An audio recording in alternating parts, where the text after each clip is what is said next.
مريقة بالسلاوي والفلفلة ولا أروع، كتجي زوينة خاطرة وبنينة ومعلكة كيف ما كتشوفوا معنا. كنتمنى تجربوها وتردوا عليا الخبار. مع خبيز الدار ديال القمح صراحة كيجي زوين فشفش وصحي في نفس الوقت. كنتمنى المريقة تكون نالت الاعجاب ديالكم باش ديروا بحال المريقه ديالي وتجيكم بحالي معلكه بنينه. تبعوا الطريقه اللي غادي ندير. يلا نبداو على بركه الله. بسم الله. لهاد المريقه ديالنا ديال السلاوي بالحيمه الفلفله مشويه غادي نحتاجو الخرقوم، الزعر، كينجبير ومليحه. وهنا خديت 2 بصيلات قطعتهم. راكم عارفين انا كنت شويه البصله حيت كتجيب المرقه مدغمره. قزبرونه نص و3 ديال فصوص الثومه محكوكه وطريف ديال اللحم. غادي ناخذ ديك البصله وربيع الثومه نديرهم هنا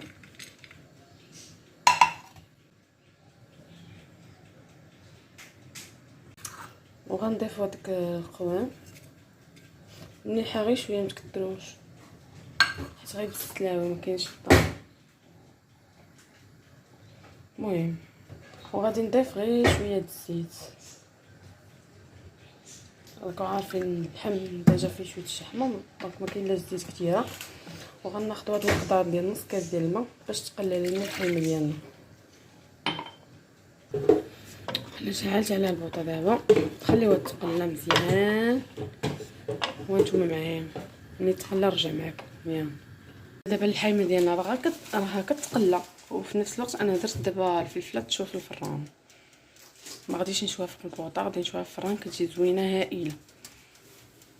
وبعد الخطاش كنشويها كنحيد لها غير هذا الراس هذا كنحطها هكا كناكلها بلا مليحه لا والو. عرفتوا كتجي بنينه خطيره صراحه. كما شفتوا الفلفله ديالنا تشوات دابا غادي نحيدوها نديروها في بلاستيكه باش تعرق لينا وتجينا ساهله اننا نحيدوا القشور ديالها. يعني نتوما كنديروا في بلاستيكه بحال هكا كنزدوا عليها تعرق.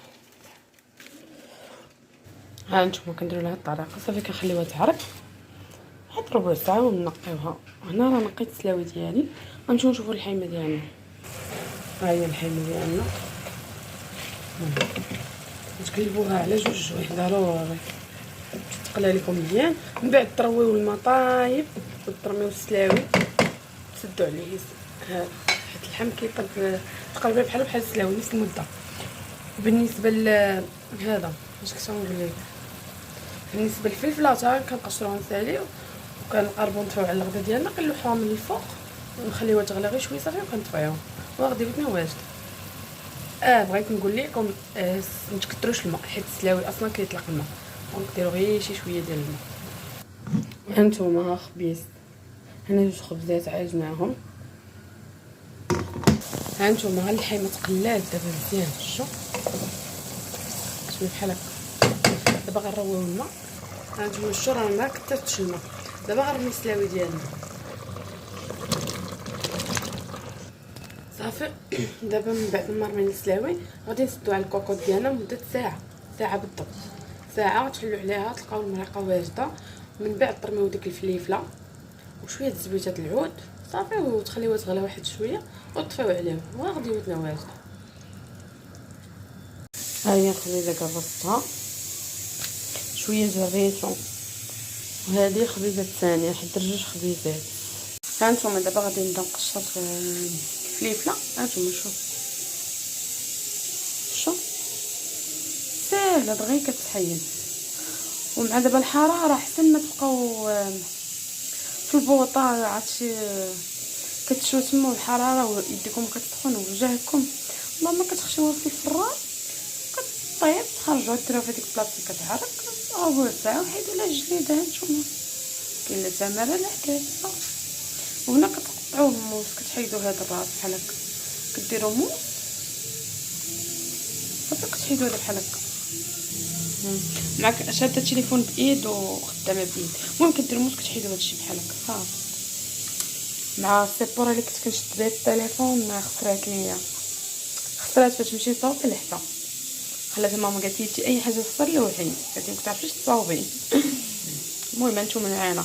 بالنسبه للمريقه د السلاوي فلفله، انا غادي ضروري نلوحي واحد 2 بيضات على ولد وليداتي ما كياكلوش السلاوي وهكا فلفله مشويه، دونك ضروري تعوض ما نطلق الطاطا غادي نقطع غير 2 ونلوحهم مع المريقه باش طيب ليا، ونحط عليهم هما باش يتغداو.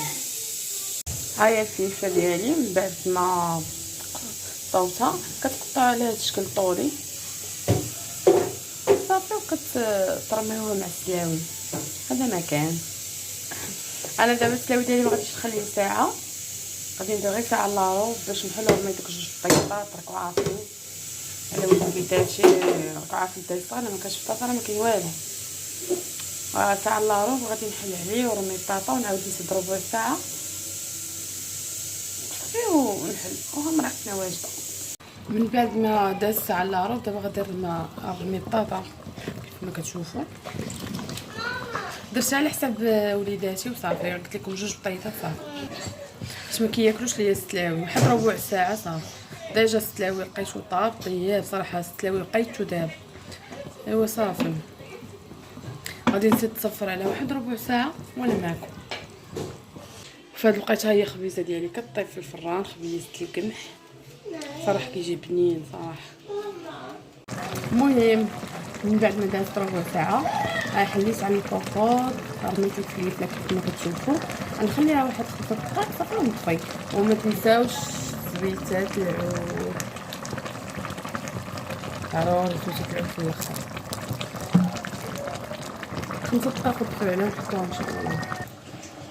بما درت الفليفه راه كشتوها ديجا في الكوكوط، هما خبيزاتي طابو باقي شويه سخان صراحه. ديال القمح كيجي رائع جدا. المهم دابا من بعد ما دازت 5 دقائق راني طفيت عليها كيف ما كتشوفوا البلول مع الخاتم. ايوا هنا كيكون انتهى الفيديو ديالنا. ها مرقتنا وجدات كتجي بنينه خاصه معلكه. كنتمنى تجربوها وتردوا عليا الخبر. الفيديو ديالنا سالا، كنبغي نقول لكم السلامه، ما تنساونيش من لي لايك، البارطاج، لي كومونتير زوينين بحالكم. السلام عليكم، باي باي.